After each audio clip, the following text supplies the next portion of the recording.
Hello, good morning students. In a yesterday video, I already completed my chapter number 2, all the in-text and all the exercise question answer. So now today we have to start our chapter number 9, force and law of motion, in-text question.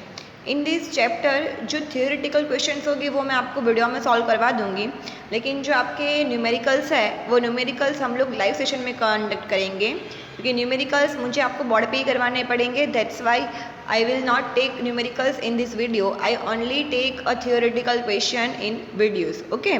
So you all of you listen to me carefully each and every lesson. Okay. In your first question of chapter number 9 and in-text question page number 118, first question is, which of the following has a more inertia? A. Rubber ball and stone of the same size. B. A bicycle and a train. And see a 5 rupees coin and a 1 rupees coin. आपको यहाँ पे question सबसे पहले पूछा क्या हुआ है, किसका इनर्शिया ज़्यादा होगा. ठीक है, उसमें फर्स्ट ऑप्शन में आपको दो ऑप्शन दिए हुए हैं कि रबर बॉल एंड स्टोन, और वो भी किसका होगा, सेम साइज़ का. सेकंड वन पूछा हुआ है bicycle and train, and third one है 5 rupees coin and 1 rupees coin. ठीक है, सबसे पहले तो what is the meaning of the inertia. तो इनर्शिया का मतलब क्या होता है कि inertia is a measure the mass of the body. मतलब कि जो भी चीज़ हमारे पास होगी, जो भी कोई चीज़, चाहे वो 1 रुपीज़ का कॉइन हो, चाहे वो 5 रुपीज़ का कॉइन हो, चाहे वो रबर का बॉल हो, चाहे वो स्टोन हो, चाहे वो बाइसिकल हो, चाहे वो ट्रेन हो, कोई भी चीज़ हमारे पास अवेलेबल हो, उसकी जो बॉडी होगी, उसका जो मास है, वो जो मेजरमेंट करेंगे, उसको हमने नाम दे दिया है inertia. Okay. And then after क्या लिखा हुआ है, the greater is the mass of the body the greater is its inertia.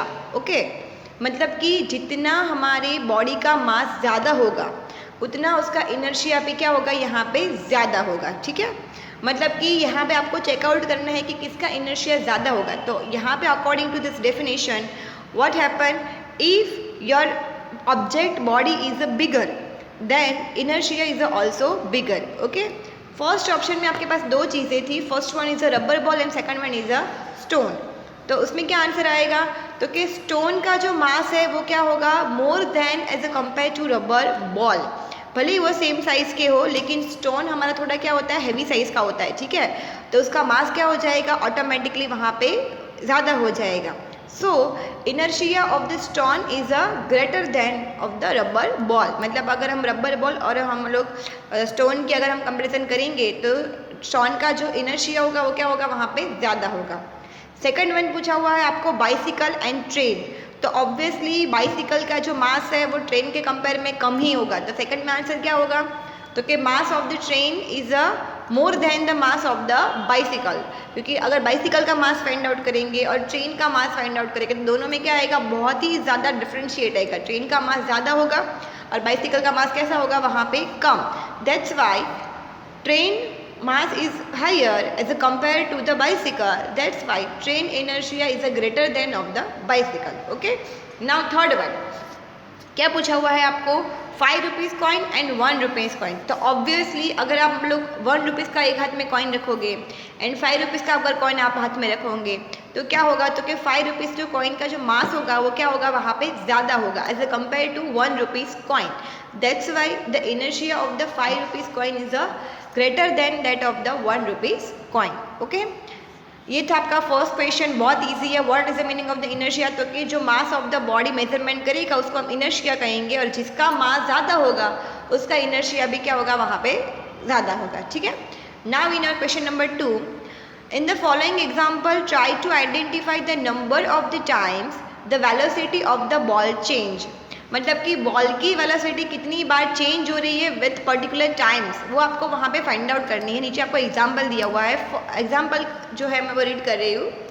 Listen to me carefully. A football player kicks a football to another player. Football जो player है वो अपना football है पास कर रहे हैं दूसरे प्लेयर को. ठीक है, ऑफ हिज टीम, उनके ही टीम के. वो kicks the football toward the goal and the goal keeper of the opposite team collect the football and kicks it toward a player of his own team. Also identify the agent supplying the force in each case. यहाँ पे पूरी football आपको game समझाई हुई है कि football में दो टीम होती है, दोनों के गोल कीपर्स होते हैं वो आमने सामने होता है, ठीक है। जो यहाँ पे क्या हो रहा है कि एक प्लेयर है वो दूसरे प्लेयर को अपना फुटबॉल पास कर रहा है, लेकिन वो उसका ही टीम का है, ठीक है।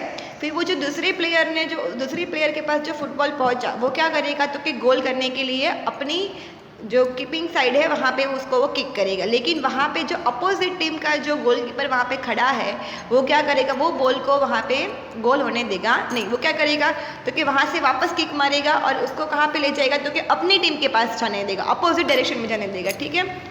अभी इसके अंदर आपको क्या आइडेंटिफाई करना है कि वेलोसिटी कितनी बार चेंज हुई बॉल की, तो उसके साथ साथ हम उसका फोर्स भी फाइंड आउट करेंगे, ठीक है, क्योंकि वेलोसिटी फाइंड आउट करने के लिए फोर्स तो चाहिए ही चाहिए हमें। तो आंसर देखो, the velocity of the ball changes 4 times. How many times? Total 4 times. First one, football player kick the football, its speed change from 0 to a certain value. सबसे पहले तो स्टार्टिंग में फुटबॉल कहाँ पे होगा, एक स्टेबल पोजीशन पे होगा, ठीक है। और स्टेबल पोजीशन से मतलब कि उसकी जब उस टाइम पे जो वेलोसिटी होगी, जो स्पीड होगी, वो सब कुछ क्या होगा वहाँ पे 0, और 0 से लेके क्या हो जाएगा, वो कुछ अपनी सर्टेन स्पीड कैचअप करेगा जब उसको फर्स्ट प्लेयर उसको किक करेगा तब, ठीक है। तो उस टाइम पे 0 से लेके जब उसको किक करेगा तब उसकी वेलोसिटी क्या हो जाएगी, वहाँ पे चेंज हो जाएगी। तो velocity of the ball gets change, okay. Then after, in case the player apply a force to the change the velocity of the ball, मतलब कि अगर वो वेलोसिटी किसके ऊपर डिपेंडेड होगी, तो कि जो प्लेयर है उसने कितने फोर्स से वो फुटबॉल को किक किया है। अगर उसने ज़्यादा फोर्स के साथ वो फुटबॉल को किक किया होगा तो उसकी वेलोसिटी भी क्या हो जाएगी, वहाँ पे ज़्यादा हो जाएगी। अगर उसने कम फोर्स से वहाँ पे फुटबॉल को किक किया होगा तो उसकी वेलोसिटी क्या हो जाएगी, वहाँ पे लेस हो जाएगी, ठीक है। नाउ ये फर्स्ट टाइम हुई velocity change. Another player kicks the ball toward the goal post. As a result, the direction of the ball gets changed and therefore its velocity is also changed. फिर क्या होगा, तो कि वो football किसी और के पास जाएगा, सेकंड प्लेयर के पास। सेकंड प्लेयर क्या कर रहा है, तो कि सेकंड प्लेयर वापस अपना फोर्स लगा के वो फुटबॉल को क्या करेगा, गोल पोस्ट के पास वहाँ पे पहुँचाने की ट्राई करेगा। मतलब अभी फर्स्ट प्लेयर की फोर्स अलग था, सेकंड प्लेयर का फोर्स अलग है, तो दोनों की वेलोसिटी भी क्या हो जाएगी, अलग अलग हो जाएगी। मतलब सेकंड टाइम वहाँ पे भी वापस वेलोसिटी क्या हो गई, वहाँ पे चेंज हुई। समझ में आई बात? देखो फर्स्ट जब 0 थी, 0 से फर्स्ट प्लेयर के ऊपर गई, फर्स्ट से सेकंड प्लेयर के ऊपर गई, ठीक है। अभी सेकंड से कहाँ पे जाएगी, थर्ड के ऊपर जाएंगे। Now in this case, the player apply a force to change the velocity of the ball. The goalkeeper collect the ball. In another word, the ball come to rest. मतलब कि अगर उसने प्रॉपर अपना direction, proper अपना force लगा के अगर ball को किक किया होगा तो वो गोल हो जाएगा, वहाँ बराबर प्रॉपर हो जाएगा, और वो कलेक्ट करेगा और बॉल हमारा क्या आ जाएगा, वहाँ पे रेस्ट में आ जाएगा, उसमें कोई प्रॉब्लम, मतलब ख़त्म हो गया, बस ऐसा ख़त्म, एक राउंड ख़त्म ऐसा। Its speed goalkeeper collect the ball. In another word, the ball come to the rest. Okay, वहाँ पे वही लिखा हुआ है। The speed reduce to 0 from a certain value. मतलब कि जो स्पीड अभी तक बॉल ने मेंटेन की थी कि भाई 0 से लेके फर्स्ट प्लेयर से लेके सेकंड प्लेयर और सेकंड प्लेयर से लेके गोल पोस्ट तक जो भी स्पीड सारी की सारी बॉल ने गेन की थी, वो सारी की सारी क्या हो जाएगी, वहाँ पे रिड्यूस हो जाएगी, और रिड्यूस होके वो कहाँ तक हो जाएगी, तो कि वो बन जाएगी वहाँ पे 0, ठीक है। The velocity of the ball has change. कब चेंज होगी, in this case the goal keeper apply the opposite force to stop change the velocity of the ball.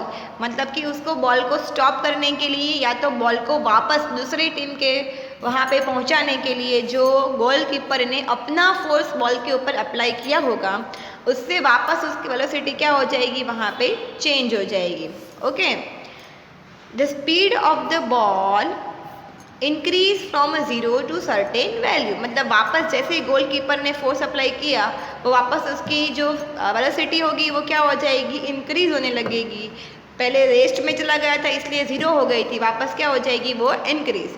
And its velocity change once again. In this case, the goalkeeper applied a force to change the velocity of the ball. समझ में आई बात?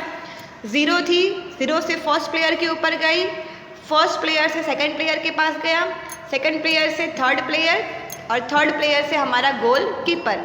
और ये हमारी 4 बार ऐसे हमारी velocity क्या होती है, चेंज होती है। बट वेलोसिटी कैसे चेंज होगी, तो कि वेलोसिटी चेंज होगी किसके ऊपर से, तो कि जो प्लेयर उसके ऊपर कितना फोर्स अप्लाई कर रहा है उसके ऊपर वो डिपेंडेंट होगा कि कितनी वेलोसिटी वहाँ पे चेंज होती है। क्लियर? इन शॉर्ट यहाँ पे समझ में आया कि वेलोसिटी हमारी 4 बार यहाँ पे चेंज हुई अकॉर्डिंग टू देयर फोर्स। तो ये था आपका first and second question. I hope आपको समझ में आ गया हो। अगर कोई डाउट्स है तो you have to ask to me in live session. Okay, now question number 3 and 4. Okay, question number 3, explain why some of the leaves may get detached from a tree if we vigorously shake its branch. मतलब कि क्या होगा, तो कि यहाँ पे question ये पूछा हुआ है कि अगर आप कोई ट्री है और वो ट्री को आप कंटिन्यूसली शेक कर रहे हो, शेक मतलब उसको हिला रहे हो, तो व्हाट हैपन, तो कि उसके जो लीव्स होगी ना वो क्या हो जाएंगे, नीचे फॉल डाउन हो जाएंगे। तो यहाँ पे क्वेश्चन ये, लेकिन सारे लीव्स फॉल डाउन, पूरा का पूरा ट्री ही नीचे गिर जाएगा कि ट्री के सारे लीव्स नीचे गिर जाएंगे, ऐसा नहीं होगा। थोड़े ही वहाँ पे जो लीव्स होते हैं वो वहाँ पे क्या होते हैं, चेंज होते हैं, मतलब नीचे फॉल डाउन होते हैं। तो ऐसा क्यों होता है, उसका यहाँ पे रीज़न आपको एक्सप्लेन करना है, ठीक है।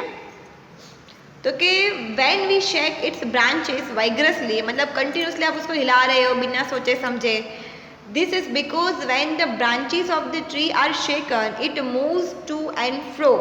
मतलब कि वहाँ पे जैसे ही आप ब्रांचेस को हिला रहे हो तो उसके जो लीव्स होंगे ना वो भी टू एंड फ्रो मोशन में क्या करेंगे, मूवमेंट करेंगे, मतलब कि आगे जाएंगे पीछे जाएंगे। ओके, अप डाउन तो जा नहीं सकता, ऑब्वियसली आगे पीछे ही जाएंगे। But it leaves tends to remain at rest, मतलब कि उसके जो लीव्स होंगे वो कैसे रहेंगे, वहाँ पे रेस्ट में रहेंगे। ओनली क्या हिल रहा है वहाँ पे, उसकी ब्रांचेस हिल रही है। This is because the inertia of the leaves tend to resist the leaves to tend to remain rest. क्यों ऐसा हुआ, तो कि वहाँ पे जो हमारा मोशन होना चाहिए मोशन नहीं हो पा रहा है। वाई नहीं हो पा रहा है, तो कि बिकॉज वो जो लीव्स होगी ना वो क्या करेंगे, मोशन को रेजिस्ट कर रहे हैं। Okay, due to this reason the leaves fall down from this tree when the shaken vigorously. मतलब कि सिंपल एंड सॉबर आंसर है। मैं समझा देती हूँ वापस आपको कि आपके पास, आप एक ट्री के पास खड़े हो और ट्री को आप कंटिन्यूसली शेक कर रहे हो। तो शेक करोगे तो क्या होगी, उसकी ब्रांचेस है ना वो पूरी की पूरी हिल जाएगी। बट उसमें आप लीव्स देखोगे तो जो विक फोर्स से जुड़े होंगे ना वो इतना ज़्यादा प्रॉपरली वहाँ पे मैनेज नहीं कर पाएंगे, वो नीचे क्या हो जाएंगे, डिटैच हो जाएंगे। लेकिन जो लीव्स प्रॉपरली फोर्स के साथ वहाँ पे जुड़े होंगे उसका कितना, इसका मास भी ज़्यादा होगा, वो क्या करेंगे, मोशन को रेजिस्ट करेंगे, मतलब पकड़ के रखेंगे, मोशन होने देंगे नहीं, वो वहाँ पे फॉल डाउन नहीं होंगे। इसकी वजह से सारे लीव्स फॉल डाउन नहीं होते हैं, कुछ सिलेक्टेड जो लीव्स होते हैं वही क्या होगी, नीचे फॉल डाउन होंगे। ओके, ये था आपका क्वेश्चन नंबर 3, बहुत ही ईजी था। Now question number 4, why do you fall in the forward direction when a moving bus brake to a stop and fall backward when it accelerates from the rest? बहुत easy question है, daily routine में सबने feel किया हुआ है कि अगर suppose आप बस में ट्रैवलिंग कर रहे हो और सपोज बस ड्राइवर ने सडनली वहाँ पे ब्रेक लगाई, ठीक है, तो व्हाट हैपन, तो कि हमारी जो बॉडी की जो मूवमेंट है वो कहाँ पे जाएंगी, तो कि फॉरवर्ड डायरेक्शन में जाएंगी, मतलब कि आगे की साइड जाएंगी। ओके, हम लोग पूरा के आगे की तरफ झुकते हैं, हमारी मोशन आगे की तरफ होती है, हम कभी कभी तो गिर भी जाते हैं बहुत सारे लोग। लेकिन जैसे ही वापस वो एक्सेलरेट करेगा, मतलब कि बस को वापस स्टार्ट करेंगे बस ड्राइवर, तो क्या होगा, तो कि हम लोग की जो बॉडी की जो मूवमेंट है वो कहाँ पे जाएंगी, तो कि वो हमारी बैक साइड जाएगी, मतलब कि पीछे की साइड जाएगी। ठीक है, अभी क्वेश्चन ये आता है कि ऐसा हुआ क्यों, ऐसा क्यों हो रहा है, क्यों उसका अपोजिट नहीं हो रहा है। तो इसका आंसर देखते हैं हम लोग। सबसे पहले यहाँ पे लिखा हुआ है due to the inertia of the passenger, मतलब जो पैसेंजर बैठे हैं उसके मास, उसके जो बॉडी का जो मास है, उसकी बॉडी का जो इनर्शिया है उसका भी हम लोग मेजरमेंट यहाँ पे काउंट डाउन करेंगे। तो क्या first line, everybody tries to maintain its state of motion of state of rest, मतलब बस में जितने भी पैसेंजर बैठे हैं वो उसकी ट्राई क्या होगी, तो कि वो एक जगह पे अपनी सीट पे बैठे रहे और रेस्ट में रहे। ठीक है, if a body is at rest then tries to remain it rest, मतलब कि बॉडी रेस्ट में है और उसमें कोई भी मूवमेंट नहीं हो रही है तो मतलब कुछ नहीं होगा, zero. If a body is moving, मतलब कि बॉडी सपोज वहाँ पे मूव कर रही है, then its tries to remain in a motion, मतलब वो क्या ट्राई करेगी, तो कि मोशन करने की ट्राई करेगी, ठीक है। यहाँ पे दिया हुआ है इन अ मूविंग बस a passenger moves with the bus. Moving बस में क्या होता है कि जैसे जैसे हमारी बस चलती जाती है वैसे वैसे हमारी जो बॉडी है वो भी मूवमेंट में आएगी। ऑब्वियसली बस आगे जाएगी तो हमारी बॉडी भी आगे जा रही है।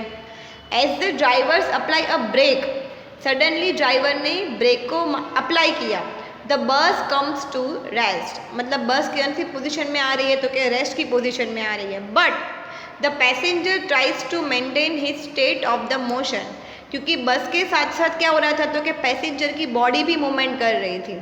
जैसे ही बस में ब्रेक लगी वैसे पैसेंजर की बॉडी भी ब्रेक होने के चांसेस वहाँ पे बढ़ जाएंगे, लेकिन उस टाइम पे सडनली वहाँ पे ब्रेक होना, क्योंकि जो पैसेंजर की भी मोशन होती है वो भी बस के साथ साथ ही होती है।